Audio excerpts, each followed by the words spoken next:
he said he's going to tackle within the first 100 days, and he said it very emphatically even recently, would be to tackle the menace of insecurity in Nigeria, to ensure that we have better education, better healthcare for the people of Nigeria. Peter Obi's presidency is one that we should understand will be very people-centered, because he's very big on human capital development. Without human capital development, Nigeria cannot thrive without being educated. For example, you might have a talent in something. We see it happen a lot at the time where people open up businesses. But because they're not properly educated, especially in terms, for example, finance, you see that they have issues, there are glitches, you cannot crunch those numbers properly. So he's very big on education, he's very big on ensuring that the Nigerian people themselves develop themselves educationally so that we can thrive as a country. If we're not educated, it's almost impossible for us to do well. If we don't have, he even said it, that the first thing he will hit the ground running and doing will be ensure that Nigerians are secure, the lives of Nigerians, the businesses of Nigerians are secure. Without security, many of the things that we want to do as a country will be almost impossible. Now, do you believe, I'm just wondering, Nana, do you believe a one-term presidency can actually allow Peter Obi to implement significant reforms without being beholden to political pressures associated with seeking re-election? I'm sorry, Temitope, I didn't hear you properly. I was wondering if you believe a one-term presidency is enough time for Peter Obi to implement significant reforms without, falling under the pressure, the political pressure associated with seeking re-election. You see, if Nigerians do not trust, this is what he said to us when we asked him this question. He said, it's about his integrity as a person. It's about the legacy that he wants to leave behind. If somebody like President Tinubu, which I must say personally, now politics aside, I am quite disappointed that he's not been able to, take the reins of this country. If Nigerians have a distrust in the word of politicians, it's not by virtue of anything Mr. Peter Obi has done. It's because of the history, unfortunately, the very abusive, so that's why there's a lot of mistrust between Nigerians and what her political leaders tell her. One thing we know that a Peter Obi presidency will give us is that institutions will not be run by strong men. We will have stronger institutions. And that's where this is what I want to say. I've said it before on this same platform. If Mr. Peter Obi is the president of Nigeria come 2027, after the elections, and he does well by 2031, trust and believe that it will be Nigerians themselves that would be asking for him to continue. But if Tinubu's government can do so woefully in just 2 years, then it tells you how much time, it tells you what can be done in the same period of time by a man who is determined to serve the people, to serve the country, and to redirect and retool the minds of Nigerians towards a better country. So, yes, I believe that a one-term, if he says that's what he's going to do, it is what he's going to do. He's a man of his word. People see Mr. Peter Obi as someone he's calm, he's very circumspect in what he does, but he's also very firm.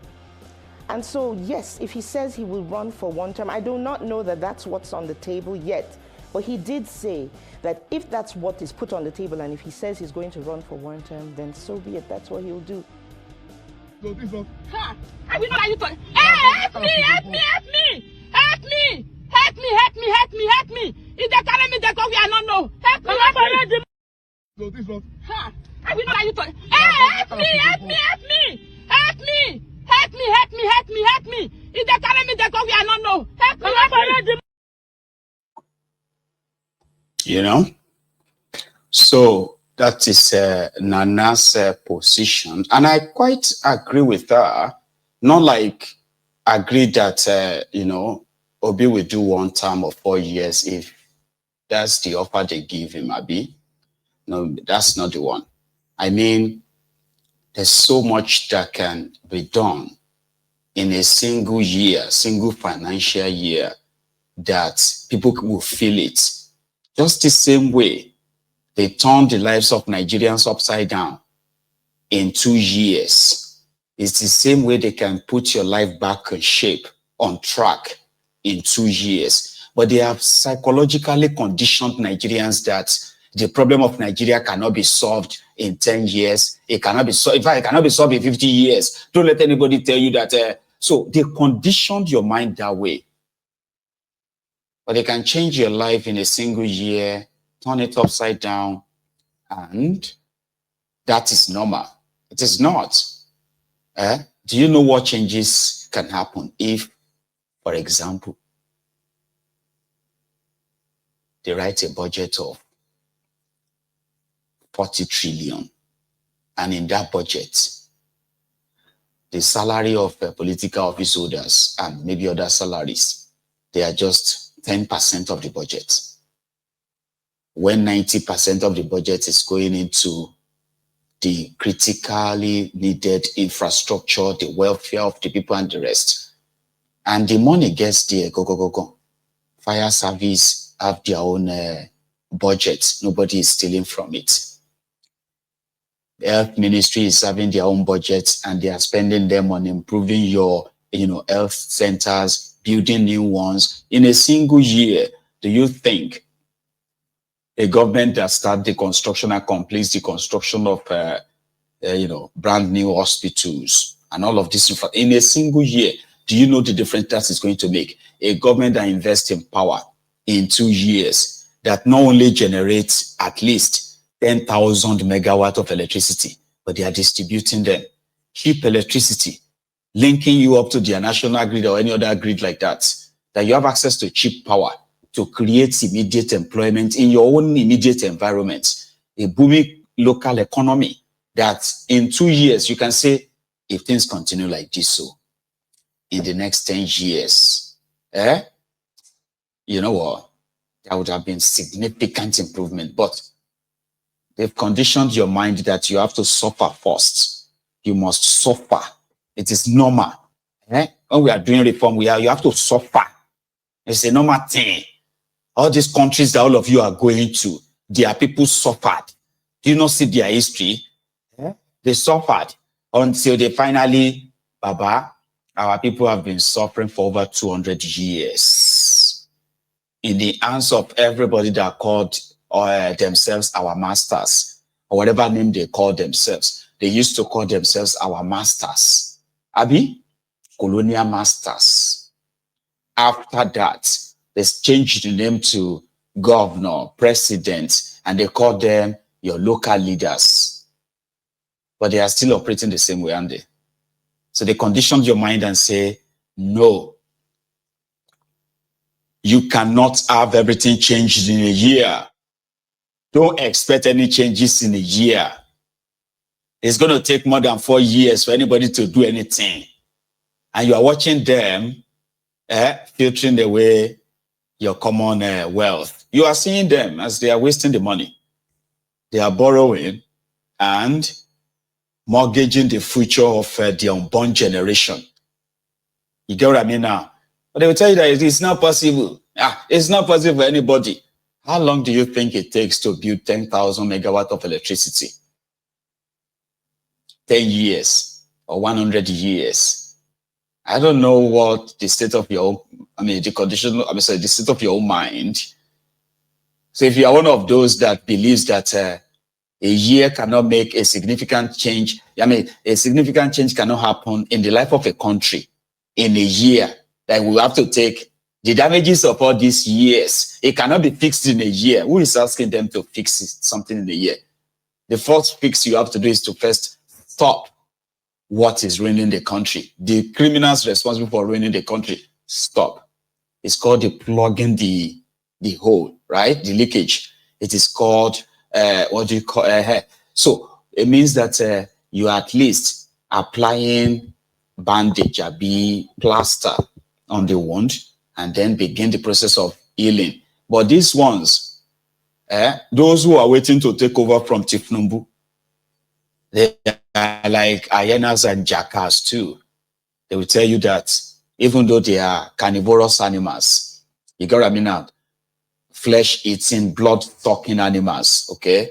But they will tell you that, oh, you know what? All of you, don't worry.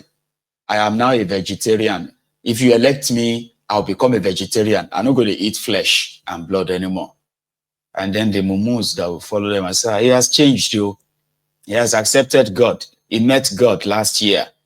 It was his wife that converted him. It was her husband that changed her and this and that. Then they get pounced on again. You know? So, it is up to everybody, okay? Here is someone who is protesting what Nigeria is doing to them, that the country that has kind of like privatized opportunities, where getting ahead in that contraption is who knows who, right? And the other one they call grace, which is a funny one, right? People create opportunities for themselves still. But guess guess those who also goes after the people that they couldn't help. And then they create opportunity for themselves only to become the target of the state, right? I want to take them out of their business. That's the way I see it. This one is in Delta State today. Okay, what will be your name? My name, I'm Mr. Shola by name. So what will be your plight? What will be your cry? My cry is the express and the load that we are carrying. People, when they finish school, now this road they apply. Now this keke I take marry. Now this keke now my family. I take they take care of my family. No work for the farm. No road to pass. It not be the road when they do now. When they help us now. Nothing they happen. Life is not about risk. Even the extra road they apply, we know they are risk. But now risk in life. Without risk, I don't feel married. Without risk, I don't feel they pay bills. I beg, Sheriff, listen to us. We don't get power over ourselves. Consider us, nothing they happen. I beg. Okowa police go, our problem. We load finish, we go still give them money. Make them listen to us. We load finish, police, we go still give police money. Nothing they happen. Police, they give them 100 naira before they say, na 200 now. They say they don't get promotion. You give them 200. Nothing they happen for the town. Don't take me 1,000. All of them, they shop from us, but they hate us. Anybody when they plan us, then as I say them, we don't go work and don't go sleep in Jesus' name. Amen. Voila everywhere. You know? Like people who have a lot of reasons to join any form of resistance, revolution, and what have you against the system and the people behind the system that continues to want to like strangulate you and snuff life out of you, economically and others, even physically. You know, but people cry. I mean, on social media, people cry for so many things. It is either they have killed our people here or the police. You know, it's mental, right? Nigeria, and people will say, "Oh, may Nigeria not happen to you? May Nigeria not happen to you?" Well, so those of you who are landowners in Abuja, I don't know how many of you actually feels somehow threatened by the existence of a Wiriwike in Abuja. If the head of the government, or let me say the head of the city, right, is a land grabber, that's a problem. In Yoruba land, there is a song, right, that about this kind of, you know, this kind of impunity and abuse of power, right, recklessness as well, of those who are supposed to hold themselves in high esteem, so that the public, because the public's the public holds them in high esteem, right? The village head, his wife, and his son. So you want peace in the village, but the village head, na Igbo seller, na Igbo dealer, which means, and he's also a drug dealer, yeah. His wife is kai seller, ogogoro. Their son is a popular tout that is extorting people in the village. And yet, you still want peace in the village. How? Now, put that aside. Werewike is now like, the ballet. Now, my analogy may not fit that perfectly well, but just idea learn it, right? So that you can get the message. Werewike is like the ballet. His wife, who happened to be a judge, right, is the Yahobale. Their son that continued or keeps featuring in this land grabbing, land sharing deal, Joaquin, is the village tout. But remove village now, put city. Werewike, I won't say is dealing drugs. So I'm just going to say is a land grabber, which he is. Using the position he currently holds, right, to grab the people's lands in Abuja. From what I have now gathered, Abuja land was taken from the owners of Abuja, the Gbagi people, by Nigeria, just by a proclamation of law written inside the paper. That's how they took the people's land in Abuja. And to build the Abuja capital city. So what the military did was to now redistribute the land they took from these Gbagi people. When they started the redistribution, the real owners of Abuja land, they were exempted totally. Strangers from all over the place, in the name of one Nigeria, became the owners of these lands. Of course, most of them are from the northern part of Nigeria because they had the power that longer. So people were allocated lands. I'm talking about lands that could form a whole town. 1,000 hectares, 2,000 hectares, 50,000 plot of land, 200,000 plot of land. They were allocating them with just go and pay so amount of money. And then you will be renewing this paper every year. It is called land rent. But before they gave the lands to individuals, they also allocated lands for institutions like Central Bank, Aso Rock, police headquarters. In all those buildings, like they allocated lands for them.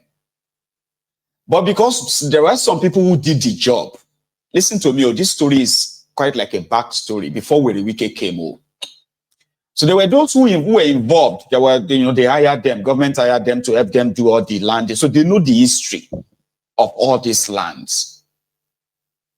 Sure you get? So over the years, some of them have managed to cut some of these lands for themselves. Fine.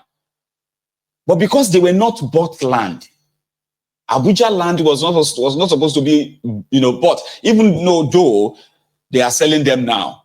But they are not supposed to be bought. They are government land allocated. So if you need land, just go to the Ministry of Land. Ask them for land. They will review your application. They will allocate land for you, whatever you want. If they have, right? They will allocate it for you. They will tell you to go and pay a certain amount of money, issue you CFO and all that. But you see this whole wala of land or no land, right? Now, Werewike has now been claiming that, because like I said, he knows the history, that some of you bragging that you are a landowner in Abuja, like you just bought 4 plots, 5 plots. By the time you begin to trace from who got allocated the land, then to who, and to who sell to who, you will now realize that she allocated land. that general, that major, that retired, this and that. They didn't buy any land. They were allocated. Sure, you get. But there are institutions. For instance, this Abuja University. They said those who planned Abuja University, which happened to be Babangida. Sure, you get. So Babangida that moved it. They said the plan then was to have Abuja University or University of Abuja that would then have, you have the university campus, you have all the buildings and every other important stuff there, right? And then it's going to be a city of its own. They will call it University City. So the entire land allocated that way is a total of 11,000 hectares. But that is over 200 plot of land. But don't forget, the history is that they stole the land from the real owners. The real owners are outside. They've pushed most of them